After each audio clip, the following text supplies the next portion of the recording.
හරි. කතා කරන්න බලාපොරොත්තු වෙන්නේ 10 වෙනි ඒකකය පදාර්ථයේ ගුණ. මේ ඒකකයේ යටතේ කතා කරාට ප්‍රධාන කොටස් තුනක් තියෙනවා. ප්‍රත්‍යස්තතාව, ඒ වගේම දුෂ්ප්‍රාවීතාව, අවසාන වශයෙන් තියෙනවා අවසාන කොටස විදියට පෘෂ්ඨිකාතතිය. එතකොට මේකේ පළවෙනි කොටස විදියට කතා කරන්න බලාපොරොත්තු වෙන ඉස්සෙල්ලම තියෙන ප්‍රත්‍යස්තතාව. නවයේම තියෙනවා ප්‍රත්‍යස්තතාව කියන්නේ සරලව කිව්වොත් වස්තුවක තියෙන ඇදෙන සුළු ගතිය. හැබැයි වස්තුවක් ඇදෙන්න නම් අපි අනිවාර්යෙන්ම වස්තුවට බාහිරින් බලයක් එල්ල කළ යුතුයි. ඒ බාහිර බලය හමුවේ පදාර්ථයන් ඇදීමට ලක්වීමෙන් අදාළ වස්තුවේ සපල දිග වැඩිවීම නැත්නම් සපල පරිමාවේ වැඩිවීම වස්තුවක ප්‍රත්‍යස්ත ගතිගුණය කියලා සරලව හඳුන්වන්න පුළුවන්. හැබැයි අපිට තියෙනවා විශ්වයේ තියෙන ඕනම පදාර්ථයක් අපිට විවිධ නිර්ණායක යටතේ වර්ගීකරණය කරන්න පුළුවන්. හොඳම උදාහරණය තමයි පදාර්ථයක භෞතික අවස්ථාව කියන ගුණාංගයේ යටතේ ඝන, ද්‍රව, වායු විදියට වර්ගීකරණය කරන්න පුළුවන්. ඒ වගේම කරන්ට් එක ගෙන යාමේ ගුණාංගය කියන එක මත විද්‍යුත් සන්නායක, විද්‍යුත් පරිවාරක හා අර්ධ සන්නායක විදියට වර්ගීකරණය කරන්න පුළුවන්. ඒ විදියට අපි ගේනම අලුත් තර්කයක් යම් පදාර්ථයකට බලයක් එල්ල කළාම බලය නිසා හැඩයේ වෙනසක් සිදු වී දරාගත නොහැකි තැන කැඩී යන ද්‍රව්‍ය හා බලයක් හමුවේ හැඩයේ කිසිදු බාහිර වෙනස් වීමක් සිදු නොවි දරාගත නොහැකි තැනක බිදී යාම කියන අවස්ථා දෙක. එතකොට යොදන බලය හමුවේ හැඩයේ කිසිම වෙනසක් පෙන්වන්නේ නැතුව ඒ විදියටම තිබිලා කැඩිලා යන ද්‍රව්‍ය. හොඳම උදාහරණය වීදුරු. වීදුරුවකට ක්‍රමයෙන් වැඩි වෙන බලයක් එල්ල කරා කියලා වීදුරුවේ භෞතික ස්වරූපේ වෙනසක් වෙන්නේ නැහැ. දරන්න බැරි තැන එකපාරටම බිදී යනවා විතරයි. අපි ඒ වගේ ද්‍රව්‍ය වලට කියනවා බංගුර ද්‍රව්‍ය. බංගුර ද්‍රව්‍ය. හැබැයි කිසිම ක්වොලිටි එකක් පෙන්වන්නේ නැති නිසා අපේ විෂයපතේ ඇතුලේ අපි එවැනි ද්‍රව්‍ය කතා කරන්නේ නැහැ. දෙවැනි ද්‍රව්‍ය වශයෙන් හඳුන්වන්නේ බලය යෙදුවම හැඩයේ පැහැදිලි වෙනසක් පෙන්නලා බැරිම තැන බිඳලා යන ද්‍රව්‍ය. ඒවට තමයි අපි කියන්නේ තන්‍ය ද්‍රව්‍ය. මේ විශ්වය තුල හම්බ වෙන විශේෂයෙන්ම අපි අවට හම්බ වෙන රබර්, ඇතම් ප්ලාස්ටික් වර්ග, ඉලාස්ටික් වර්ග කියන්නේ ඔන්න ඔය තන්‍ය ගතිගුණය දක්වන ද්‍රව්‍ය. බලයත් එක්ක පැහැදිලිවම වෙනසක් පදාර්ථයේ සිදුවෙන නිසා අපිට අධ්‍යයනය කරන්න ගතිගුණයක් ඒක ඇතුලේ තියෙනවා. ඔන්න ඕවා තමයි අපි මින් එහාට කතා කරන්නේ. බංගුර වස්තුන් ගැන කිසිවක් අධ්‍යයනය කරන්නේ නැහැ. අධ්‍යයනය කරන සියල්ලම තන්‍ය වස්තුන් වලට පමණක් ආවේනික වෙච්ච ද්‍රව්‍ය. ඉස්සෙල්ලාම අපි බලමු පදාර්ථයකට බලයක් යෙදුවම ඒකේ දිග වැඩිවීමක් ඇතුළාන්තයෙන් ඒ කියන්නේ අණුක ස්වභාවයෙන් වෙන්නේ කොහොමද කියලා. මේක ඇත්තටම සටහන් කරගත යුතු රූප සටහනක් නෙවෙයි. හැබැයි රූප සටහනේ වෙන්න ඕන දේවල් ටියුට් එක තුල සම්පූර්ණයෙන්ම කියලා තියෙනවා. ඒ වගේම ටියුට් එකේ හයිලයිට් කළගත යුතු තැන් මම වෙනම විස්තර කරන්නම්. වීඩියෝ එක බලන කෙනෙකුට ටියුට් එක නැත්තම් වීඩියෝ එක බලලා තේරුමක් නැහැ. ඒකට මම ලින්ක් එකක් දාලා තියන්නම්. ඒකෙන් ඉස්සෙල්ලා ටියුට් එක ඩවුන්ලෝඩ් කරගෙන PDF එක print එකක් අරගෙන වීඩියෝ එක බලන්න. එහෙම නැතුව වීඩියෝ එක බැලුවා කියලා තේරුමක් වෙන්නේ නැහැ. මේකේ තියරි පාර්ට් දෙකක් එයි. ඒ තියරි පාර්ට් දෙකේදී MCQ වලට ඇතැම් විට එන්න පුළුවන්. කිසිම විදියකට රචනාවකට ලැබෙන්නේ නැති කොටසකුත් ඒ වගේම මේක ඇතුළේ තියෙන ප්‍රැක්ටිකල් එකත් දෙකම තියරි පාර්ට් එක යටතේ කොටස් දෙකක් විදියට ලබා දෙන්නම්. බලන්න. මේ තියෙන්නේ කිසිම බලයක් යොදලා නැති අවස්ථාවක වස්තුවක අණු වල සැකැස්ම මෙන්න. ආසන්න වශයෙන් අපි සලකන්නේ අණුවක් ගෝලාකාරයි කියලා. එතකොට මේ තියෙන්නේ ලේයර්ස් 3කින් ස්තර 3කින් සමන්විත වෙච්ච කම්බියක් කියලා හිතන්න. එතකොට කිසිම බලයක් මේකට යොදලා නැහැ. F සමානයි 0යි. මම කුඩා බලයක් මේකට යොදනවා. එතකොට මෙන්න මේ ආරම්භක දිග මෙන්න මේ මට්ටම අපි මේකට කියනවා නම් දෙකක්. එක්කෝ බලයක් නොයොදා ඇති විට ආරම්භක දිග. එහෙම නැත්නම් වස්තුවක ප්‍රකෘති දිග. එතකොට මේ ප්‍රකෘති දිග තුල ආසන්න වශයෙන් අණු තියෙන්නේ ගෝලාකාර විදියට. මම මේකට ඩිංගිත්තක් වැඩි බලයක් එල්ල කළොත් පැහැදිලිවම මෙයාගේ ප්‍රකෘති දිගට වඩා අවසන් දිග වැඩි වෙනවා. හැබැයි මේ වැඩි වෙන්නේ අණුවක ගෝලාකාර බව ඉලිප්සාකාර බවට හැරිලා. එතකොට අපිට ලැබෙන අණුවල ස්වરૂපය ඔන්න ඔය වගේ හැඩයක් ආසන්න ලෙස දරනවා. මෙන්න. හරිනේ? ඔන්න ඔය විදියට. ඒක චුට්ටක් මහතින් වැඩි හින්දා තමයි ඉවත් කළේ. මෙන්න. එතකොට ලේයර්ස් තුනටම ඔය විදියට ආසන්න වශයෙන් ඉලිප්සාකාර හැඩයක් ලැබෙනවා. මෙන්න. හැබැයි අපි දන්නවා කවදාවත් අපිට අංශු ගණන වෙනස් කරේ නැත්නම් අංශු වලින් අල්ලන පදාර්ථ ප්‍රමාණය වෙනස් කරන්න බෑ. ඒ කියන්නේ කවදාවත් පරිමාව වෙනස් කරන්න බෑ. හීනි බටයක තියෙන වතුර ටිකක් මහත වාජනයකට දැම්මොත් උස අඩුයි. ඒ වුණාට තියෙන ලීටර් ප්‍රමාණයම තියනෝ නේද? කවදාවත් අපිට අලුතෙන් අංශු එකතු නොකර අංශු ගණන වෙනස් කරන්න බෑ. නැත්තම් තියෙන අංශු ටිකක් ඉවත් නොකර අංශු ගණන වෙනස් කරන්න බෑ. එහෙනම් අංශුව අල්ලන පරිමාව සමාන වෙන්න ඕන. මෙයාගේ දිග අඩුයි මහත වැඩි. එහෙනම් දෙවෙනි ව්‍යුහයේ දිග වැඩි වෙනවා නම් පැහැදිලිවම මහත අඩු වෙන්න ඕන. එහෙනම් ඝනකම කියන එක දැන් පැහැදිලිව අඩු වෙනවා. ඒ කියන්නේ බලයක් යොදලා වස්තුවක් අදින්න උත්සාහ කළොත් පැහැදිලිවම එයාගේ මහත ඩිංගිත්තක් අඩු වෙනවා. එතකොට මේ යොදන ලද බලය මම F සමානයි F1 කියලා ගන්නම්. හරිනේ? එතකොට පළමු අවස්ථාවයි දෙවන අවස්ථාවයි සංසන්දනය කළොත් අණුවල තියෙන ගෝලාකාර බව ඉලිප්සාකාර බවට උණනය වෙලා ප්‍රකෘති දිගට වඩා අවසන් දිග වැඩි වෙලා ඒ වගේම පැවති මහත ඊට වඩා මහතින් අඩු වගයකට පත් වෙලා මෙන්න මේ ප්‍රකෘති දිගට වඩා අතිරික්තව ලැබිච්ච දිගට අපි නමක් දෙනවා විතතිය කියලා. ප්‍රකෘති දිගට සාපේක්ෂව වැඩි වෙච්ච දිගට නමක් දෙනවා විතතිය කියලා. පැහැදිලිද? ඉස්සරහට මම මේ විතතිය කියන එකේ හරිම අර්ථ දැක්වීම දෙන්නම්. දැනට මතක තියාගන්න ප්‍රකෘති දිගට සාපේක්ෂව වැඩි වෙච්ච දිග විතතිය කියලා හඳුන්වන්න පුළුවන්. හරි. එතනින් අපි ඉස්සරහට යමු. අපි මේ වෙලාවේ බලය අයින් කළොත් ආයි මේ වස්තුන් තිබ්බ තත්වයටම පත් වෙනවා. ඇයි ඒ? අණු වලට ආයාසයක් නොදැනෙන විදිහට තමයි මම බලය යොදලා තියෙන්නේ. ඒ නිසා බලය ඉවත් කරපු ගමන් නැවතත් ප්‍රකෘති තත්වයට එන්න අණු වලට හැකියාවක් තියෙනවා. ඒ නිසා කාර්යයක් කරගන්නව නම් ඒ කියන්නේ වැඩක් කරගන්නව නම් කිසිම අවුලක් නැති අවස්ථාවක් ආරක්ෂාකාරී ලෙස කාර්යයක් කරගන්න පුළුවන් අවස්ථාවක්. හරිනේ? මම ඊළඟ අවස්ථාවේ මීටත් වඩා පොඩ්ඩක් වැඩිපුර බලයක් එල්ල කරනවා. හරිනේ? ඒ වැඩිපුර බලයක් එල්ල කරාම මේ අණු සෙට් එකම පැහැදිලිවම මීට වඩා දිගින් වැඩි වෙන්න උත්සාහ කරනවා. ඒක ප්‍රතිඵලයක් විදියට අපිට ලැබෙනවා අණුවල ඊතා සිහින් නමුත් දිගින් ඊ타ත්ම වැඩි මෙන්න මෙවන් අවස්ථාවක් අපිට හම්බ වෙනවා. ස්තර 3යි නම් ඇන්දේ ස්තර 3ම වෙන්න අදින්න ඕනේ. මෙන්න ඔන්න ඔය විදියට. දැන් මෙයාව නිරීක්ෂණය කරනකොට පේනවා යොදපු බලය මං F2 විදියට වර්ධනය කරන්න. මේක දිහා බැලුවම පේනවා දෙවන අවස්ථාවටත් වඩා තුන්වෙනි අවස්ථාවේ ලැබුණු මුළු දිග වැඩි කියලා.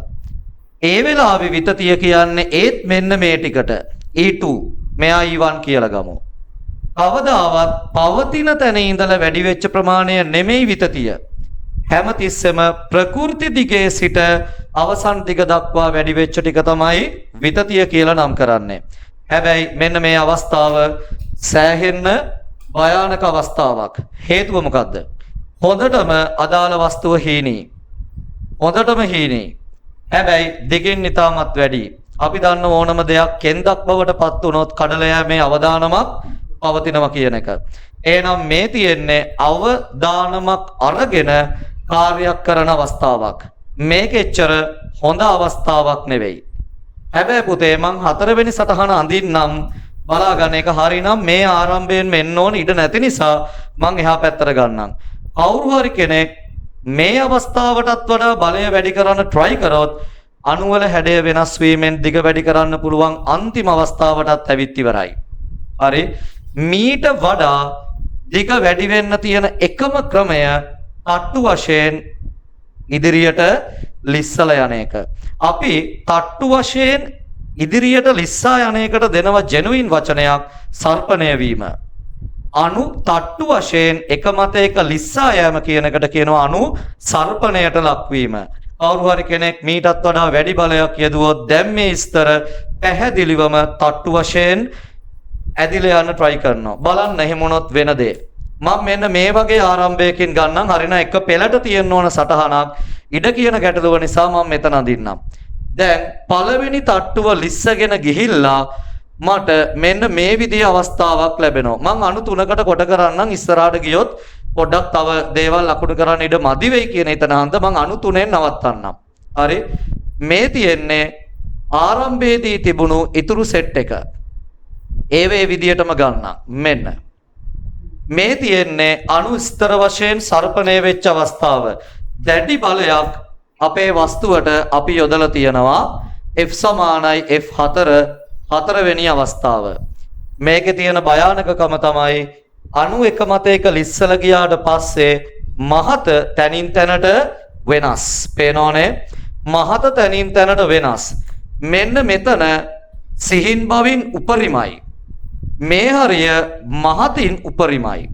ඒ කියන්නේ මේක මෙන්න මෙතනින් කඩලා යන්න තියෙන අවදානම ගොඩක් වැඩි. ඕනම වස්තුවක් කැඩිලා යන්නේ දුර්වලම තැනින්. දුර්වලම තැන වෙන්නේ බලය හමුවේ කෙන්දක් ලෙස ඇදුණු තැන. එහෙනම් අනිවාර්යයෙන්ම ඕක අංක 4 සටහන් කරලා තියෙන ස්ථානයෙන් දෙකඩ විය යුතුයි. අවුල තියෙන්නේ පුතේ මේ වගේ ඇදිලා කැඩෙන්න කලින් මම බලය අයින් කරොත් කවදාවත් එයා ප්‍රකෘති තත්වයට එන්නේ නැහැ. හේතුව හට්ට පැන්නට පස්සේ ආයි දාන්න බෑ. කවුරු හරි දරුවෙක් කියනවා නම් මේ පැත්තෙන් බලයක් යොදලා සර් ඉහළ ස්තරය අදිමු. එතකොට මුල් තත්වයට එනවා නේද සර්? මට තියෙන ප්‍රශ්නය උඹලට පුළුවන්ද කම්බියක ස්තර හොයන්න ප්‍රැක්ටිකලි? බෑ. කම්බියක ස්තර හොයන්න ප්‍රායෝගිකව කරන්න පුළුවන් දෙයක් නෙවෙයි. ඒ නිසා මේ ස්තර පැනීම සිද්ධ වුණොත් ආයි කවදාවත් මොනම ක්‍රමයකටවත් මේව නැවත ප්‍රකෘති තත්වයට ගේන්න බෑ.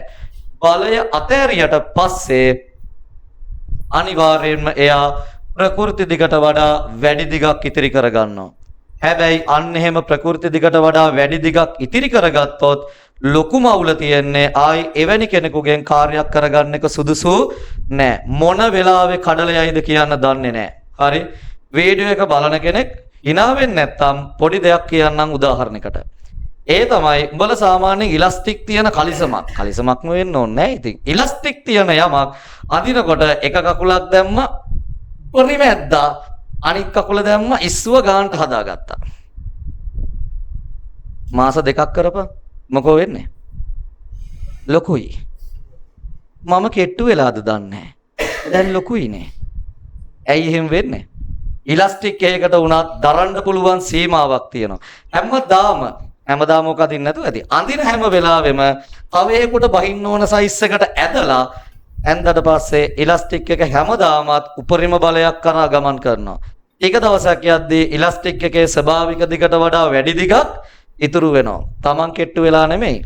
පදාර්ථයේ භෞතික ස්වභාවයම එහෙම්මම තියෙද්දී ඇතුළේ තියෙන ප්‍රත්‍යස්ත ස්වභාවය වෙනස් වෙලා තියෙනවා. අවසානයේ මොකද වෙන්නේ? Taman අඳින ඇඳුම ඉබේටම Tamanට ලූස් බව තේරෙනවා. ඕක මෙන්න මේ ක්‍රියාවට තියෙන ප්‍රායෝගික හොඳම උදාහරණයක්. හරිනේ. එහෙනම් මම සාරාංශය කියන්නම් මේක ඇත්තටම ඇඳගත යුතු දෙයක් නෙමෙයි ටියුට් එකේ. මේකට මම ඉඩක් වෙන් කළා නෑ. මේක දැනගත්තා නම් ප්‍රමාණවත්. එහෙනම් ප්‍රකෘති දිගක් සහිත වස්තුවකට ක්‍රමයෙන් වැඩි වෙන බලයක් එල්ල කළොත් පළමුව අණුක ස්වභාවය වෙනස් වීමෙන් ප්‍රකෘති දිගට වඩා කිසියම් දිගක් පෙන්වනවා. කාර්යයක් කරගන්න පුළුවන් හොඳම කලාපය සහ කිසිදු අවදානමක් නොමැති කලාපය. මේ වෙලාවේ බලය ඉවත් කරොත් ප්‍රකෘති තත්වයටපත් වෙනවා. ස්වභාවික දිගට වඩා වැඩියෙන් පෙන්වන ඕනෑම දිගක් විතතිය ලෙස නම් කරනවා. තවත් බලය වැඩි කළොත් අණුවක හැඩය වෙනස් වීමෙන් ලබාගත හැකි උපරිම දිග ලැබෙනවා. හැබැයි මේ වෙලාවත් කාර්යයක් කරගන්න පුළුවන් අවදානමක් රහිත අවසානතම අවස්ථාව. බලය මුදා හැරියොත් ආයි ප්‍රකෘති තත්වයටපත් වෙන්න පුළුවන් අන්තිමම තැන. හැබැයි මේ සීමාවටත් වඩා ඔබට යන්න බලයක් එල්ල කළොත් පැහැදිලිවම මෙයාගේ අණුක ස්වරූපය වෙනස් වෙනවා. ස්තර වශයෙන් මේගොල්ලෝ ඉස්සරහට ස්ලිප් වෙලා යනවා, සර්පණය වෙනවා. ආයි බලය අත්තරියට කවදාවත් ප්‍රකෘති තත්වයට එන්නේ නැහැ. ඒ කියන්නේ ගත්තු දිගට වඩා යම් දිගක් નિરાයාසයෙන්ම ඉතිරි වෙනවා. ආයි තව බලය චුට්ටක් හරි වැඩි කරන්න උත්සාහ කළොත් මේ වස්තුව දෙකඩ වීම සිද්ධ වෙනවා. අපි ඕකට කියනවා ජෙනුයින් වචනයක් ભેදක ලක්ෂය කරා ළඟා වෙනවා කියලා. ඒ කියන්නේ දෙකඩ වීම කරා ළඟා වෙනවා කියන එක. ඔය තමයි පුතා ඕනම ප්‍රත්‍යස්ත වස්තුවකට දරාගත නොහැකි බලයක් දක්වා වස්තුවට බලයක් එල්ල කළොත් සිද්ධ වෙන ප්‍රායෝගික ක්‍රියාවලිය. හරිනේ. අපි දැන් යම් ටියුට් එකේ දෙවෙනි පිටුවට. මේක තාම highlight කරගන්න දෙයක් නැහැ. පළවෙනි පිටුවේ තිබ්බට මට තාම එතන කියන්න බෑ. අපි යම් දෙවෙනි පිටුවේ මාතෘකාවක් තියෙනවා බලයට එදිරිව ප්‍රත්‍යස්ත වස්තුවක විතතියේ විචලනය කියලා එකක්. ඒ කියන්නේ මෙන්න මේ බලය වැඩිවීමත් එක්ක මේ දිගෙහි වැඩිවීම කොයි විදියටද සිද්ධ වෙන්නේ කියන එක. දිගෙහි වැඩිවීම මුළු දිගට නෙමෙයි අඳින්නේ. දිගෙහි වැඩිවීම බලන්න ප්‍රස්ථාරය කොයි වගේද කියලා. ඒක අඳ ගන්න වෙනවා. ඒවට ඉඩ තියලා තියෙන්නේ. හරි බලන්න. ඔයාලට කියන කරුණු වල යමක් සටහන් කරගන්න ඕනේ කියලා දැනෙනවා නම් ඒක සටහන් කරගන්න කිසිම ප්‍රශ්නයක් නැහැ. මේක එන්නේ කලබලෙන් කරන පාඩමක් නෙවෙයි 100% තියරිටිකලිත් එක්ක. මොඩල් ප්‍රශ්න තියෙනවා, පාස් පේපර්ස් තියෙනවා. ඒ සියල්ලත් එක්ක. හරි. මේ පාඩම විතරක් නෙමෙයි 11 වෙනි පාඩමත් මේ විදියටම සම්පූර්ණයෙන් ලැබෙයි. සතියක් ඇතුළත. හරි. බලාගන්න. එහෙනම් මේ තියෙන්නේ අපි නිර්මාණය කළ යුතු ප්‍රස්ථාරය. මම x අක්ෂය ගන්නවා විතතිය. ඒ කියන්නේ වැඩි වෙච්ච දිග මීටර් වලින්. ඒ වගේම y අක්ෂය ගන්නවා යොදන ලද බලය නිව්ටන වලින්. හේතු කාරණා සහිතව පෙන්වන්නම් ප්‍රස්ථාරය ලැබෙන්නේ මෙන්න මේ වගේ graph එකක්.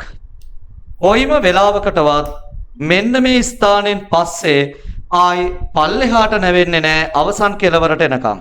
වර්ධනය කුඩාවට සිද්ධ වෙන්නේ. හැබැයි ආයි පල්ලෙහාට නම් එන්නේ නැහැ. සමහරු මේක අඳිනකොට ලොකු වැරද්දක් කරනවා මෙන්න මේ විදිහේ. හරි.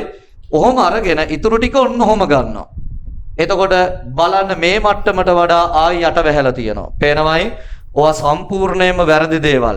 දිගටම බලය වැඩි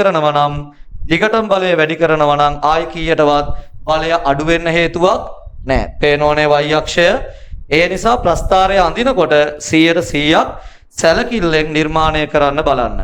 ඒ වගේම තමයි ප්‍රස්ථාරය ඒකාකාර ලෙස තියෙන්න ඕන. කැඩුම් නැවුම් තියෙන්න බෑ. තනිකරම මං අද විදිහේ ප්‍රස්ථාරයක් තියෙන්න ඕන.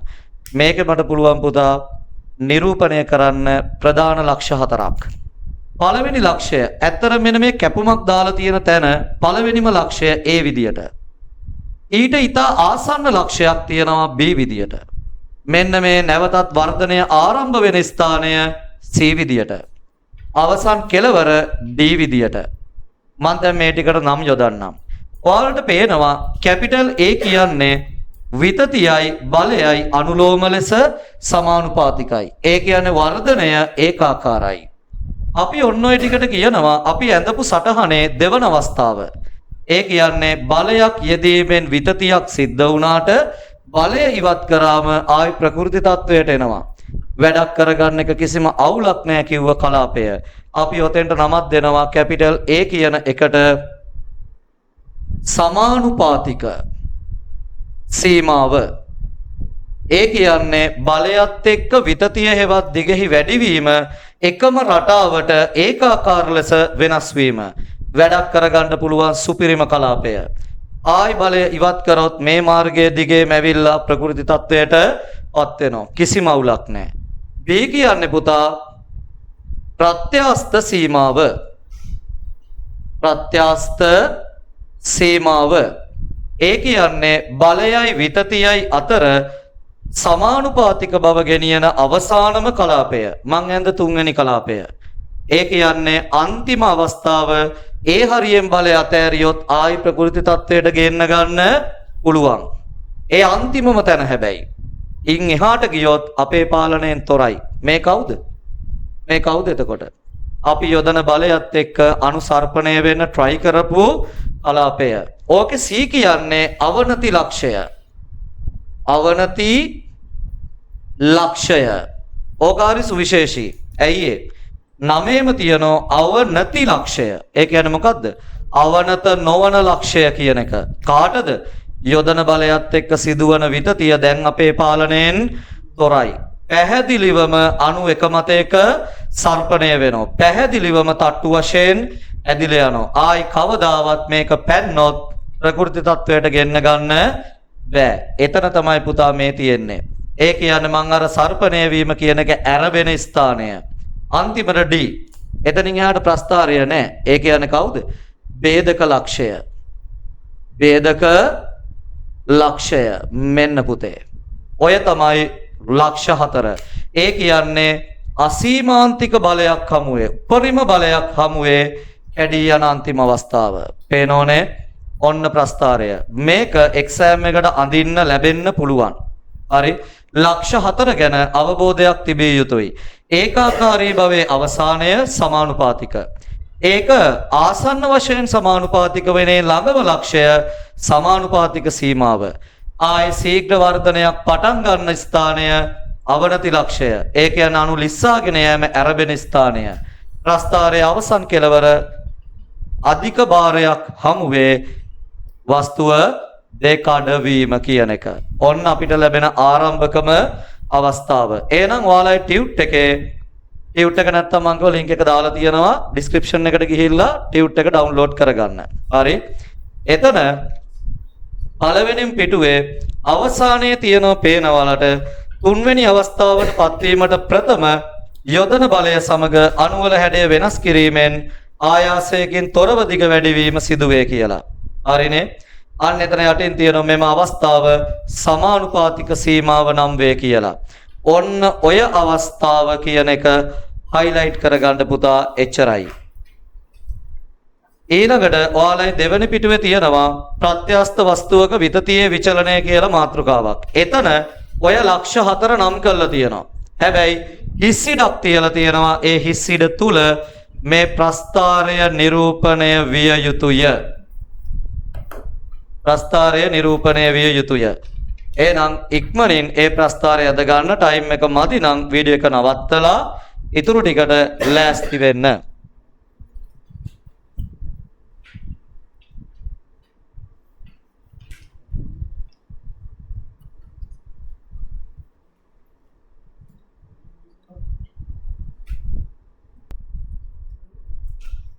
හරි. එහෙමනම් අපි යන් හුක්ගේ නියමය අහගන්න එකයි ලියාගන්න එකයි හරියට ලියාගනින් පස්සේ කෑමුයෝ ඉන්නම්ම හැන්දත් අරගෙන අවිල්ල වීඩියෝ එක බලන් තැනට වැඩ කටයුතු කරන්න එපා. හොඳයි. ඔන්න කලින්ම කිව්වා හුක්ගේ නියමය. හරි. බලන්න හුක්ගේ නියමය අනුව හුක් කියන විද්‍යාඥයා කියලා තියෙන දේ. බොහොම සරල දෙයක්, බොහොම පොඩි කතාවක්. ඇහැට පේන දෙයක් උත් විස්තර කරලා තියෙනවා මෙන්න මෙතනින් පල්ලෙහා. ඔතනින් පල්ලෙහා මෙන්න මේ සීමාව, මෙන්න මේ කලාපය තුල අපේ ඇහැට පේන දේ තමයි විතතියයි බලයයි අනුලෝම වශයෙන් සමානුපාතිකයි. හැබැයි ඒක හරියටම තියෙන්නේ සමානුපාතික සීමාව ඇතුලේ. එහෙනම් එයා කියනවා පොඩි කතාවක් මේ විදියට ප්‍රත්‍යස්ත වස්තුවක සමානුපාතික සීමාව තුල යොදන බලයට සිදුවන විතතිය අනුලෝමව සමානුපාතික වේ කියලා. හරිනේ? යොදන බලයට සිදුවන විතතිය අනුලෝම ලෙස සමානුපාතික වේ. හරි බලමු. ඔය කියන විදියට මෙන්න F සමානුපාතිකයි E. සමානුපාතිකය අයින් කරන්න පුළුවන් නියතයක් එක්ක. F සමානයි KE. මෙන්න මේ K කියන එකට කියනවා පුතා ප්‍රත්‍යස්ත වස්තුවකට ප්‍රත්‍යස්තතා සංගුණකය නැත්නම් ප්‍රත්‍යස්තතා සාධකය කියලා. හරි නියතය. එහෙම නැතුව ස්ප්‍රීන් එකක් වුණා නම් මේකටම තමයි කියන්නේ දුනු නියතය කියලා. හරි. ස්ප්‍රීන් එකක් කියන්නේ ප්‍රත්‍යස්ත වස්තුවක්ම තමයි. ස්ප්‍රීන් එකකට දුනු නියතය ඕනම ප්‍රත්‍යස්ත වස්තුවකට ප්‍රත්‍යස්තතා සාධකය නැත්නම් ප්‍රත්‍යස්තතා නියතය සංගුණකය කියලා හඳුන්වනවා පුතා. ඔන්න ඕක බොහොම සරල දෙයක්. හරිනේ? එතකොට මේ ප්‍රත්‍යස්තතා සාධකයේ ඒකක බවට පත් වෙන්නේ K සමානයි ඒකකය. බලය නිව්ටන්, විතතිය කියන්නේ දිගක් මීටර්. බෙදලා උඩට ගියා නම් m ඍණ 1. හරිනේ? ඔය තමයි පුතා මේකේ ඒකකයේ බවට පත් වෙන්නේ. දැන් අපි බලමු මේකේ හොඳම කොටස. ඒ කියන්නේ ගණන් හදන්න තියෙන කොටසට අවතීර්ණ වෙලා. ඒ තමයි ආතන්‍ය බලයක් කියන්නේ මොකද්ද? ආතන්‍ය බලය බලා ගන්න. මේ ප්‍රස්තාවය ඉස්සරහටත් ඕන වෙනවා. එතෙන් දිහාදිමු. ආතන්‍ය බලය බලා ගන්න. ආතන්‍ය කියන වචනේ තේරුම තමයි ඉස්සෙල්ලා උදාහරණ බලමුකෝ. මම මේ අඳින්නේ අරමක් මහත ඇදෙන සුළු වස්තුවක්. උදාහරණයක් විදිහට හිතන්නකෝ ඇලුමිනියම් කම්බියක් කියලා. මේ වෙලාවේ මං කිසිම බලයක් යොදලා නැහැ. එහෙනම් මේ වෙලාවේ යොදන බලය F සමානයි 0යි. හැබැයි ඊළඟ මොහොතේ සැලකිය යුතු බලක් මම මේකට එල්ල කරනවා. ඒ හේතුවෙන් එයා ඔන්න ඔය වගේ දිගකටපත් වෙනවා. බැලුවම් පේනෝ කම්බිය සිහින් වෙලා. හැබැයි දිගින් වැඩි වෙලා. මේ තියෙන්නේ සිදු වූ විතතිය E. ඔහොම මීතලයක් දාමුකෝ. F සමානයි F කියලාම ගන්නවා. ඔය තියෙන්නේ යොදන ලද බලය. ඔයාලට පේනවා අදාළ වස්තුවේ දිග වැඩි උනේයයි. බලය ක්‍රියාත්මක වෙන්නේ පදාර්ථයේ දිග ඔස්සේ. නිකමට හිතන්නකෝ මේ දේ බලය යෙදෙන්නේ වර්ගඵලය දිගේ නම් කොහොමද දිගක් වැඩි වෙන්නේ? දිග වැඩි වෙන්නේ බලයෙන් උත්සාහ කරන්නේ දිග ඔස්සේ ක්‍රියාත්මක වෙන්න. පැහැදිලිද? එහෙනම් පුතා ආතන්‍ය කියන වචනේ තේරුම තමයි බලය ක්‍රියාත්මක වන්නේ යොදන පදාර්ථයේ දිග ඔස්සේය කියන එක. හරි. මෙන්න හොඳම උදාහරණය. දැන් එනවා වචනයක් ආතන්‍ය ප්‍රත්‍යාබලය. ප්‍රත්‍යාබලය. මගේ අකුරු එච්චර ලස්සන නැහැ. හැබැයි ලාවට හරි කියව ගන්න පුළුවන් ඇති. හරි. ආතන්‍ය ප්‍රත්‍යාබලය. ආතන්‍ය කියන වචන තේරුම දැන් දන්නවා. එතකොට මොකද්ද ප්‍රත්‍යාබලය කියන්නේ? ප්‍රත්‍යාබලය කියන්නේ පුතේ යොදන ලද බලය හා හරස්කඩ වර්ගඵලය දන්නවා නම් ඒකීය වර්ගඵලයකට යෙදුණු බලය. ඒකක වර්ගඵලයකට යෙදුණු බලය. ඒ කියන්නේ යොදන ලද බලය බෙදන්න හරස්කඩ වර්ගඵලයෙන් F බෙදීම A. ඔන්න. හැබැයි වැදගත් දේ සර් බලය හින්දා වස්තුව සිහින් වුණා. එතකොට සර් මම මෙතෙන්ට ගන්නේ බලයත් එක්ක අලුතෙන් ආපු හරස්කඩද? කොහෙත්ම නැහැ. ඔන්න ඔතනයි ගානක වැදගත්කම. කැපිටල් A කියන්නේ පුතේ ප්‍රකෘති අවස්ථාවේ පවතින වර්ගඵලය. F කියන්නේ එයා වෙනත් අවස්ථාවක් දක්වා දිග වැඩි කිරීමේදී ඒ සඳහා හේතු වෙච්ච බලය. පේනෝනේ? අවස්ථා දෙක දෙපළක තියෙන පුතේ. ඔන්න ඔතන වැදගත්. කැපිටල් F කියන්නේ දිග වැඩි කිරීමට යෙදුණු බලය. ඒ කියන්නේ ප්‍රකෘති අවස්ථාවේ තිබෙන හරස්කඩ වර්ගඵලය. එහෙනම් ඒකක හරස්කඩ වර්ගඵලයක් මත යෙදුණු බලය කියන එක තමයි ආතන්‍ය ප්‍රත්‍යාබලය කියන එකේ තේරුම. මේක ඒකක කවුද? බලය නිව්ටන. හරස්කඩ වර්ගඵලය කියන්නේ වර්ග මීටර්. ඉහළට ගියා නම් m ඍණ 2. සාමාන්‍යයෙන් nm ඍණ 2 කියන්නේ පුතේ සාමාන්‍යයෙන් නම් පැස්කල් වලට. හැබැයි මේ වෙලාවේ පැස්කල් කියන්නේ විකල්ප ඒකකයක් නෙමේ තන්නේ ක්‍රම වැරදි ඒකකයක්. හේතුව ඇයි? බලා ගන්න. හේතුව ඇයි? පීඩනයක් හෙවත් පැස්කල් යොදන්න නම් බලය අනිවාර්යයෙන්ම පෘෂ්ඨයට ලම්බක වෙන්න ඕනේ. හැබැයි මේ වෙලාවේ පෘෂ්ඨය ඇදගෙන යනවා කියන්නේ බලය ක්‍රියාත්මක වෙන්නේ ලම්බක වන මේ කෙලින්ම පෘෂ්ඨය ඇදගෙන යන දිග ඔස්සේ. කීයටවත් එතකොට මේක දිගට ලම්බක වෙන්නේ නැහැ. දිග ඇදගෙන යනවා කියන්නේ දිග ඔස්සේ යන්නේ. එහෙනම් අංශු මාත්‍රයක්ක සංරචකයක්වත් වර්ගඵලය දෙසට හැරෙන්නේ නැහැ. අංශුවක්වත් වර්ගඵලය දෙසට හැරෙන්නේ නැහැ. ඒ නිසා බලයෙන් චුට්ටක්වත් වර්ගඵලයට ලම්බක වෙන්නේ නැහැ. එහෙනම් පැස්කල් යොදන්න කිසිම නෛතික අවසරයක් නැහැ. ඒ නිසා පැස්කල් භාවිතා කිරීම සම්පූර්ණයෙන්ම වැරදි. පිළිතුර nm ඍණ 2 විතරයි. එහෙනම් මේක ගොඩක් වැදගත් දෙයක් හින්දා මම නැවත සාරාංශය මතක් කරන්නම්. ඒ තමයි ආතන්‍ය ප්‍රත්‍යාබලය කියන්නේ මොකද්ද? ප්‍රත්‍යස්ත වස්තුවක දිග ඔස්සේ ක්‍රියාත්මක වන පරිදි බලයක් යෙදූ විට ඒකක වර්ගඵලයක් මත ක්‍රියාත්මක වන බලය එහි ආතන්‍ය ප්‍රත්‍යාබලයයි. වැදගත් දේවල්. කැපිටල් A කියන්නේ පුතා බලය යොදන්න කලින් ප්‍රකෘති අවස්ථාවේදී හරස්කඩ වර්ගඵලය. ඊළඟ වචනය මම ඔය දෙක කොහොමම තියන්නම්. ඊළඟ වචනය ආතන්‍ය වික්‍රියාව. ආතන්‍ය වික්‍රියාව. ඉස්සෙල්ලා බලන්න වික්‍රියාව කියන වචනේ. ආතන්‍ය වචනේ දාන්නවා. වික්‍රියාව කියලා කියන්නේ ඔයාලට පේනවා මෙන්න මේ ප්‍රകൃති වස්තුවට ප්‍රകൃති දිගක් තියෙනවා. හැබැයි අවසානයේදී F බලය නිසා එයා යම් විතතියකටත් ලක් වෙනවා. එනෝනේ එහෙමනම් පුතා ආතන්‍ය වික්‍රියාව කියලා කියන්නේ ඒකක ප්‍රകൃති දිගකට සිදු වූ දිගෙහි වැඩිවීම.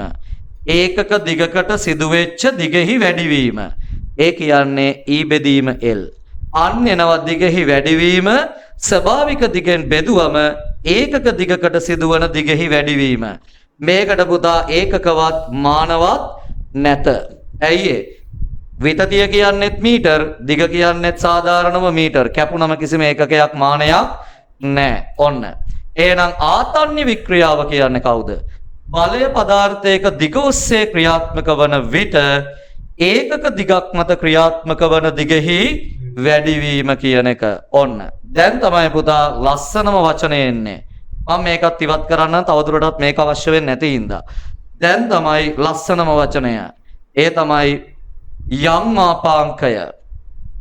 යම් මාපාංකය එක වචනයක්. යම් කියලා මාපාංකය ලියන්න එපා. හොඳේ කලිසම යම් මං එන්නම් වගේ. යම් මාපාංකය. හරි ඔන්න. කැපිටල් Y විදියට ඕක අර්ථ දක්වනවා යම්ස් මොඩියුල් කියන එක. හරි ඔන්න මේක ශක්තිමත් බව තීරණය කරන සාධකයක්. බලන්න යම් මාපාංකය කියන්නේ කවුද කියන එක. ඔන්න ඔය මුලින්ම ගත්තු ආතන්‍ය ප්‍රත්‍යාබලය. කෙටියෙන් ප්‍රත්‍යාබලය. ඊළඟ අවස්ථාවේ ගත්තු වික්‍රියාව. අන්නේ වික්‍රියාවෙන් බෙදන්න. එතකොට ලැබෙන පිළිතුර තමයි අපි යම් මාපාංකයේ විදියට හඳුන්වන්නේ. නිර්වචනය කවුද එහෙනම්?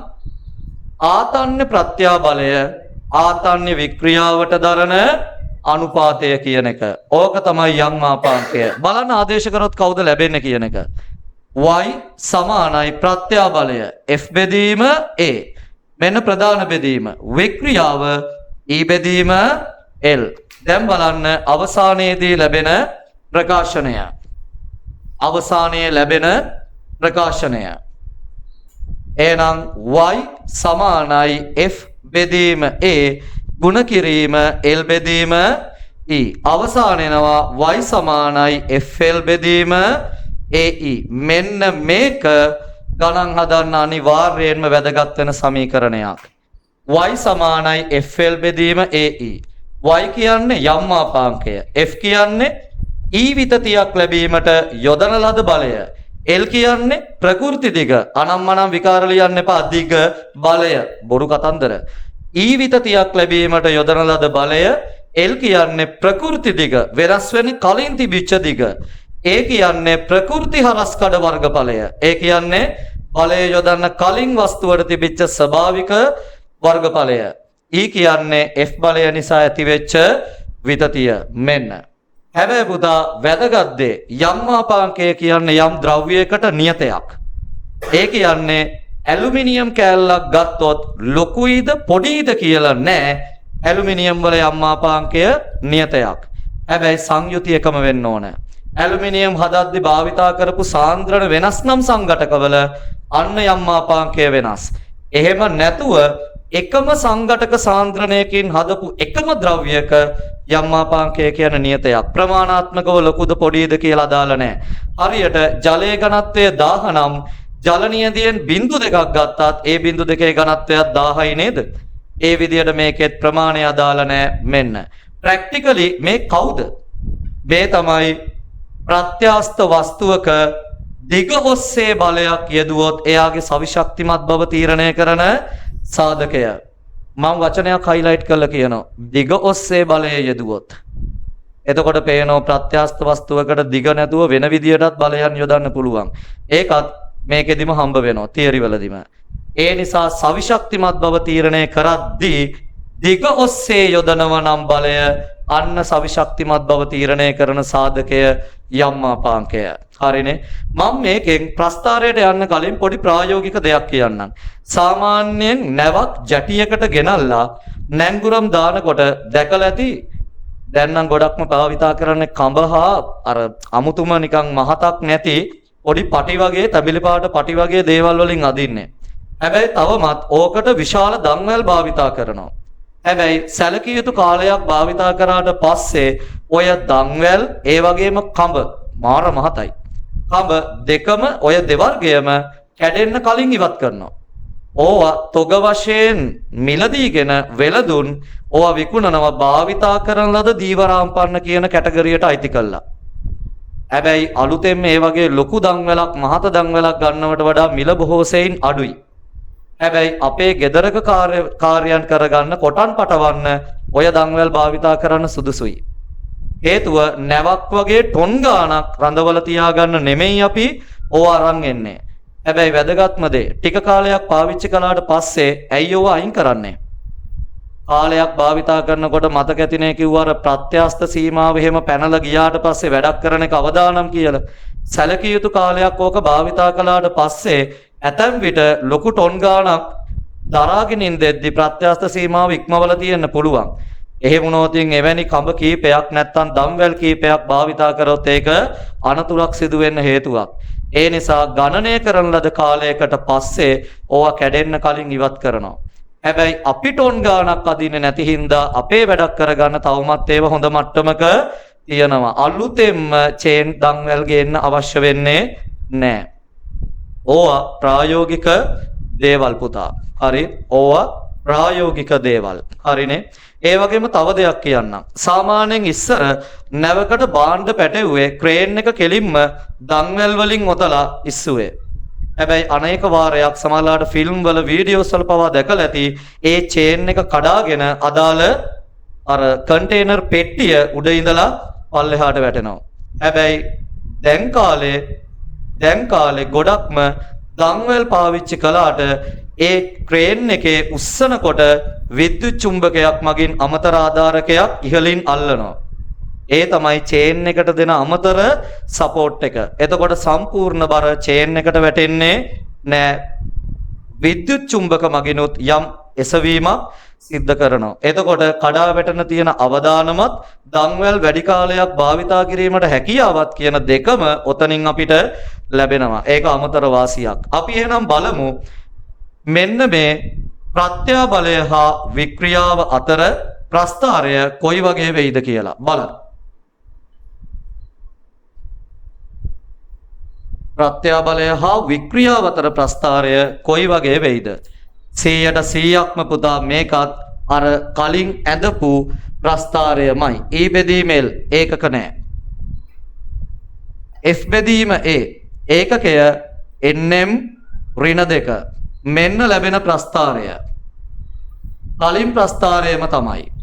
එහෙමනම් පුතා කලින් ලක්ෂ 4ම මෙතනත් ඒ විදියටම තියෙනවා. කැපිටල් A සමානුපාතික සීමාව, නැවීමේ ආරම්භය B සමානුපාතික සීමාව, ශීඝ්‍ර වර්ධනයේ ආරම්භය C අවනති ලක්ෂය, අවසානය D ભેදක ලක්ෂය. මෙන්න මේකේ වැදගත් කරුණු බලන්න.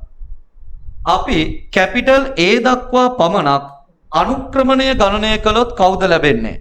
ප්‍රස්ථාරයක අනුක්‍රමණය කියන්නේ y ඛණ්ඩාංක වෙනස x ඛණ්ඩාංක වෙනසට දරන අනුපාතය. ආදේශ කළ බලමු කවුද එන්නේ? y ඛණ්ඩාංක වෙනස කොහොම වුණත් අක්ෂය f බෙදීම a. f බෙදීම a ප්‍රධාන බෙදීම delta x x අක්ෂයේ වෙනස කවුද? e බෙදීම l. මේ කවුද? ප්‍රත්‍යාබලය බෙදීම වික්‍රියාව. අර්ථ දැක්වීම හැටියට මේ කවුද? යම්මාපාංකය. ප්‍රත්‍යාබලයයි වික්‍රියාවයි දන්නවනම් ප්‍රත්‍යාබලය වික්‍රියාවට දරන අනුපාතය මේන්න යම්මාපාංකය. එහෙනම් සෑහෙන්න වටින දෙයක්. වික්‍රියා ප්‍රත්‍යාබල ප්‍රස්ථාරයක සමානුපාතික සීමාව තෙක් ගණනය කරනු ලබන අනුක්‍රමණය කියන්නේ අදාළ ද්‍රව්‍යයේ යම්මාපාංකය. පේනෝනේ මෙන්න මේක සෑහෙන්න වැදගත් දෙයක්. ඒ වගේම යම්මාපාංකයේ ඒකක කවුද? E බෙදීම වලට ඒකක තිබුණේ නැහැ. එහෙනම් F බෙදීම ඒකක යම්මාපාංකයේත් ඒකක. එහෙනම් යම්මාපාංකයේ ඒකකයෙන්නේ NM ඍණ 2. පැස්කල් කියන එක යොදන්න කිසිම අයිතියක් නැහැ මේකෙදිත්. ඔන්න. ඒ වගේම බලන්න හදිසියේ හරි අවනති ලක්ෂයට හෝ ඒ ඉක්මවා ගියොත් මම බලය අතාරිනවා. අවනති ලක්ෂයේදී හෝ අවනති ලක්ෂයේ ඉක්මවා ගිහිල්ලා වැඩක් කරන්න හොඳ නැහැ කඩලයයි. ඒ වගේ අවදානමක් තියෙන වෙලාවක බලය අතෑරියොත් මේ මාර්ගය දිගේ පුතේ ආපස්සට එන්නේ නැහැ බලය. ඒක මෙතනින් පස්සේ මේකට සමාන්තර ලෙස ඔන්නෝම එනවා. එතකොට මෙන්න මෙතනින් තමයි ප්‍රස්ථාරය නවතින්නේ.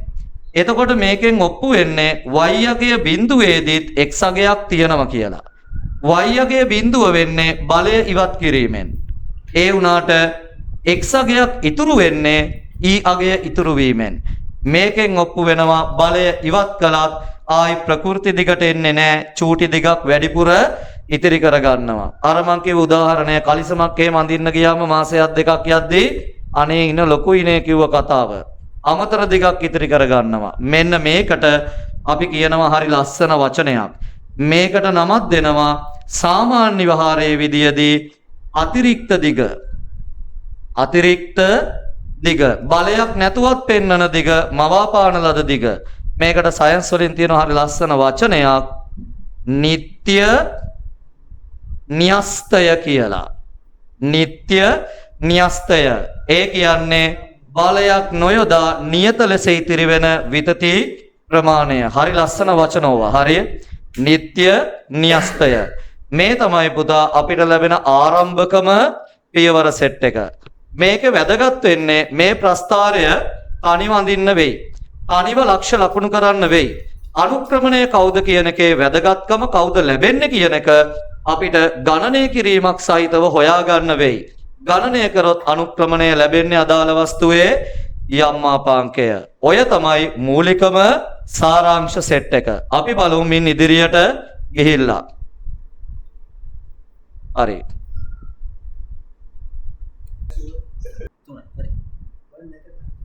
හරි. අර කලින් තිබුණු ප්‍රස්ථාරය ඔයාලට පුළුවන් තුන්වෙනි පිටුවේ ඉතුරු කරලා තියෙන මාතෘකාවත් එක්ක එතනින් නිරූපණය කරගන්න. අපි බලමු මේකේ තියෙන අවසන් ප්‍රධානම මාතෘකාව. ඒ තමයි ප්‍රත්‍යස්ත වස්තුවක ගබඩාවන ශක්තිය. ඇත්තටම අපි ඉගෙනගෙන තියෙනවා මීට කලින් යාන්ත්‍ර විද්‍යාව තුළ එහෙම නැත්නම් අඩුම තරමේ සරල අනුවර්තීය චලිතය තුළ විභව ශක්තියින් ප්‍රභේද දෙකක් තිබෙන බව. එකක් ගුරුත්වාකර්ෂණ විභව ශක්තිය, අනිත් එක ප්‍රත්‍යස්ත විභව ශක්තිය. ප්‍රත්‍යස්ත විභව ශක්තිය කියන්නේ වස්තුවක හැඩය වෙනස් කිරීම මත එම වස්තුව සතු වන විභව ශක්තියට. එතකොට ප්‍රත්‍යස්ත වස්තුවක් නම් අනිවාර්යයෙන්ම එයා යොදන බලයත් එක්ක තමන්ගේ හැඩය වෙනස් කර ගන්නවා. ඒ වෙනස් කර ගැනීම තුළ අදාළ වස්තුව ශක්තිය ගබඩා කර ගැනීමක් සිද්ධ කරනවා. එහෙනම් බලමු ප්‍රත්‍යස්ත වස්තුවක ගබඩා වෙච්ච ශක්තිය කොහොමද කියලා. මේ තියෙන්නේ බලයක් යොදන්න කලින් ප්‍රත්‍යස්ත වස්තුවක පැවැත්ම. බලයක් යොදලා නැහැ. F සමානයි බිඳුවයි. ඊළඟ අවස්ථාව එම වස්තුවට F බලයක් යොදලා අදින ලද අවස්ථාව. මෙන්න ප්‍රකෘති දිග මේ තියෙන්නේ විතතිය. යොදන ලද බලය F සමානයි F. එතකොට අපි දන්නවා ගබඩා වූ ශක්තිය කියන්නේ කාර්යයටම තමයි. කාර්ය කියලා කියන්නේ කාර්යය. බලය වැඩි කිරීම බලයේ දිශාවට උපයෝගීතා ලක්ෂයේ විස්ථාපනය. ඔන්න. හැබැයි මේක කාර්යයේ නියම ප්‍රකාශනය වුණාට මේක තියෙනවා ආදේශ කරාදී පොඩි දෙයක්. ඒ තමයි සාධාරණව අපි දන්නේ නැහැ අපි යොදපු බලය නිසා අවනති ලක්ෂයත් ඉක්මවා වස්තුව ගමන් කළාද කියලා. එහෙම වුණොත් බලය ඒකාකාර වෙන්නේ නැහැ. ඒකාකාර නොවන ඕනම කෙනෙකුගේ අපි කතා කරන්නේ මධ්‍යකගය. මෙන්න නැවතත් සමානුපාතික සීමාවට විතරයි යොදන බලය ඒකාකාර උනේ. හැබැයි මම මෙතන ගත්ත වස්තුවට යොදපු බලය සමානුපාතික සීමාව පැනලා යනකම් යදුවද කියන මම දන්නේ නැහැ. සමානුපාතික සීමාව පැන්නොත් යොදන බලය විතතියත් එක්ක දිගටම සමානුපාතික නැහැ, විචල්‍යයි. එවැනි විචලනය වන කෙනෙකුගේ අපි ගන්නෙ මධ්‍යකගය. එහෙනම් මේ ප්‍රකාශනය පොඩක් මොඩිෆයි වෙනවා. බලය වෙනුවට මධ්‍යක බලය. මෙන්න මේ තියෙන බලයේ දිශාවට උපයෝගීතා ලක්ෂයේ විස්ථාපනය කියන එක කෙටි වෙනවා විතතිය විදියට.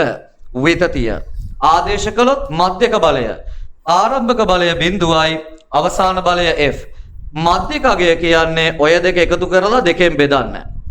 සිදු වූ විතතිය සිම්පල්ලි. එහෙනම් අපිට නව අවසානයේ භාගයයි Fe. මෙන්න පුතා ගබඩා වූ ශක්තිය. එහෙම නැත්නම් F බලයට එදිරිව සිදු කරපු සම්පූර්ණ කාර්ය ප්‍රමාණය.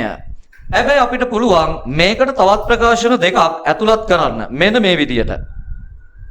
අපි හුක්ගේ නියමය අනුව ඉගෙන ගත්තා F කියන්නේ KE වන බව. හරි. ඔයකත් ඇතුළත් කරොත් අපිට පුළුවන් මේක තවත් විස්තරාත්මකව ලියන්න. F සමානයි KE අනුව. අපිට පුළුවන් F වෙනුවට දාන්න KE. එතකොට එනවා W සමානයි භාගයයි KE වර්ග. මේ E හා තියෙන E එකතු වෙලා E වර්ගය ගොඩනගෙනවා. ඊට අමතරව තව ප්‍රකාශනයක් අපිට ගන්න පුළුවන් E වෙනුවට මෙතනින් E උක්ත කරලා දාන්න. F බෙදීම K. හිටපු F තුයි එන F තුයි එකතු වෙලා භාගයයි F වර්ග වෙනවා. ඊට අමතරව බෙදීම K. එහෙනම් පුතේ අපිට තියෙනවා සාධාරණව ප්‍රකාශන තුනක්. තියෙන දත්ත අනුව ගැළපෙන හොඳම ප්‍රකාශනය භාවිතා කරන්න. සාධනයෙන් තොරව ගන්න පුළුවන් W සමානයි භාගයයි Fe. එහෙම නැත්නම් W සමානයි භාගයයි KE වර්ග හෝ W සමානයි භාගයයි F වර්ග බෙදීම K. මෙන්න මේ ප්‍රධානම චැප්ටර්ස් වල අවසානය. හැබැයි තාම ගණන් වලට වමනා කරන අතිරික්ත දේවල් තියෙනවා. හැබැයි ප්‍රධානම කොටස් වල අවසානය. බලන්න අණු කොටස් කීපයක් මෙතනින් ඉස්සරහට යන. මම ගන්නවා පොඩි ටොපික් එකක්. ඒකක පරිමාවක ගබඩා වූ ශක්තිය. ඒකක පරිමාවක ගබඩා වූ ශක්තිය. සියලුම තියරි පොතේ විතරක් ඇතුළත් වෙන්නේ නැහැ. හරි. ටියුට් එකේ විතරක් 100%ක් ඇතුළත් වෙන්නේ නැහැ. සමහර දේවල් ඔයාලා පොතක් කරන් ලියා ගන්න වෙනවා. හේතුව කොහොමත් මොඩල් ප්‍රශ්න, පාස් පේපර් ප්‍රශ්න කියන දෙකම මම ඩිස්කස් කරනවා. අන්න එතෙන්දී කොහොමත් ඔයාලට පොතක් අවශ්‍ය වෙන හින්දා නැති දේවල් පොත තුලට ගෙනියන්න. හරි. එහෙනම් බලන්න ඒකක පරිමාවක ගබඩා වන ශක්තිය. ඒකක පරිමාවක ගබඩා වන ශක්තිය බලන්න. මම කලින් වගේ පොඩි සටහනක් අඳින්නම් මේ විදියට. මේ තියෙන්නේ ප්‍රකෘති දිග බලයක් යොදා නැති වෙලාවේ දිග. එහෙනම් මේ තියෙන්නේ F සමානයි F බලයක් යොදලා මෙන්න විතතියක් හදාගත්තු අවස්ථාව. මෙතනින් ස්වභාවික දිග ඉවරයි. අතිරික්ත දිග කියන්නේ F බලය නිසා ලැබුණු විතතිය. එහෙනම් අපි දන්නවා මේක ගබඩා වූ ශක්තිය W කියන්නේ භාගයයි Fe වන බව. හැබැයි පුතේ සම්පූර්ණ අපේ පදාර්ථ පරිමාව සම්පූර්ණ පදාර්ථ පරිමාව V නම් මේ මුළු ශක්තියම තියෙන්නේ V පරිමාවක් තුල. හරියට ඉලාස්ටික් එකක් අරගෙන රබර් පටියක් ගන්න. ඔය රබර් පටිය ඇදලා අතෑරියොත් ඕක ගිහලා කෙනෙකුගේ සමේ ස්පර්ශනොත් දැඩි වේදනාවක් දෙන බව ප්‍රායෝගිකව හැම කෙනෙක්ම දන්නවා. එතකොට අපි අතිත්ති ගබඩා කරන ශක්තිය රබර් බෑන්ඩ් එකේ පොඩි කොටසක් තුලද ගබඩා වෙන්නේ. ඇදිච්ච පොඩ්ඩේ විතරද ගබඩා වෙන්නේ නෑ. සම්පූර්ණ පදාර්ථ පරිමාව තුලම අදාළ ශක්තිය ගබඩා වෙනවා. එහෙනම් මේ සම්පූර්ණ පරිමාව තුල තමයි මේ ශක්තිය ගබඩා වෙන්නේ V පරිමාව තුල. හැබැයි වැදගත් දේ පාඩමේ ආරම්භයේදීම කිව්වා අංශු ප්‍රමාණය වෙනස් නොවි දිග විතරක් වෙනස් වෙන නිසා පරිමාව වෙනස් කරන්න බෑ කියලා. එහෙනම් පුතේ අදින්න කලිනුත් පරිමාව V පරිමාවම තමයි. ඔන්න වැදගත් දේ. එහෙනම් පුතේ මට මේ V පරිමාව ලියන්න පුළුවන් අදින්න කලින් දත්ත වලින්. අදින්න කලින් හරස් කඩ වර්ගඵලය A ප්‍රකෘති හරස් කඩ. අදින්න කලින් දිග L හරස් කඩ දිගෙන් වැඩි කළා මට පරිමාව ලියන්න පුළුවන්. පේනෝනේ? එහෙනම් ටොපික් එක ඒකක පරිමාවක ශක්තිය. එහෙනම් ඒක ලැබෙන්නේ W මුළු ශක්තිය බෙදන්න පරිමාවෙන්. ඒකක පරිමාවක ශක්තිය. එහෙනම් අපිට ලැබෙනවා භාගයයි Fe බෙදීම V. එහෙනම් අපිට පිළිතුර එනවා භාගයයි Fe බෙදීම V. V වෙනුවට AL. දැන් මම මේක හදා ගන්නවා මට ඕන විදියට භාගයයි F බෙදීම A ගුණ කිරීම E බෙදීම L. අවුලන්නේ Fe බෙදීම L තියෙනවා. පේනෝනේ? හැබැයි ඔයාලට උගන්වපු වචන මතක නම් F බෙදීම A කියන්නේ තනි වචනයක් ප්‍රත්‍යාබලය. E බෙදීම L මතක නම් A වික්‍රියාව. එහෙනම් අපිට ඒකක පරිමාවක ගබඩා වූ ශක්තිය හොයන්න පුළුවන් පරිමාව නොදී කෙලින්ම කවුද? ප්‍රත්‍යාබලයේත් වික්‍රියාවේත් ගුණිතයෙන් හරියඩක්. පේනවද? අපිට ඒ දත්ත දෙක තිබ්බනම් හොඳටම ප්‍රමාණවත්. මේකත් සෑහෙන වටින දෙයක් ඉදිරි ගණන්වලදී බලමු. ගණන්වලට යෙදෙන විදිය. ප්‍රත්‍යාබලය වික්‍රියාවෙන් වැඩි කරලා ලැබෙන පිළිතුරෙන් අර්ධයක් ගත්තොත් ඒ මුළු ශක්තිය නෙවෙයි පුතා ඒකක පරිමාවක් තුල ගබඩා වූ ශක්තිය. එහෙමනම් මට පුළුවන් ප්‍රධානම දේවල් වල ප්‍රස්ථාරයකින් යමක් පෙන්වන්න මෙන්න මේ විදිහේ. බලන්න. ටොපික් එක හැමම තියාගෙන යමක් පෙන්වන්න. බලන්න. ප්‍රකාශනය ඔළුවේ තියාගෙන භාගයයි ප්‍රත්‍යාබලය වැඩි කිරීම වික්‍රියාව බලන්න. මම ගන්නවා අපි අර නිර්මාණය කරපු වික්‍රියා ප්‍රත්‍යාබල ප්‍රස්ථාරය. බලන්නකෝ. මෙන්න E බෙදීම L මෙන්න F බෙදීම A. මෙන්න අපිට ලැබුණු ප්‍රස්ථාරය. ඕකේ සමානුපාතික සීමාව ගන්න. A දක්වා යටත් වෙච්ච වර්ගඵලය ගන්න. මෙන්න මේ වර්ගඵලය අපි හොයමු. කවුද? භාගය වැඩි කිරීම, ආධාරකය වැඩි කිරීම, ලම්බක උස. බලන්න. භාගය වැඩි කිරීම ආධාරකය x අක්ෂය E බෙදීම L. ගුණ කිරීම ලම්බක උස මෙන්න. කවුද? y අක්ෂය F බෙදීම A. පද දෙක මාරු කරත් භාගයයි F බෙදීම A ගුණ කිරීම E බෙදීම L. කවුද මේ? ප්‍රත්‍යාබලය වැඩි කිරීම වික්‍රියාව ඉන් හරි අඩක්. පේනෝනේ? එහෙනම් පුතා අපිට ඒකක පරිමාවක ගබඩා වන ශක්තිය හොයන්න පුළුවන් කොයි විදියටද? ප්‍රත්‍යාබල වික්‍රියාවක යටත් වර්ගඵලයෙන්. මේ හරියට විතරක් වුණත් ගන්න පුළුවන්. ඒත් හරි. අවුල තියෙන අපිට දැනුමක් නැහැ මේ හරියට නකන් වර්ගඵලය ගන්න.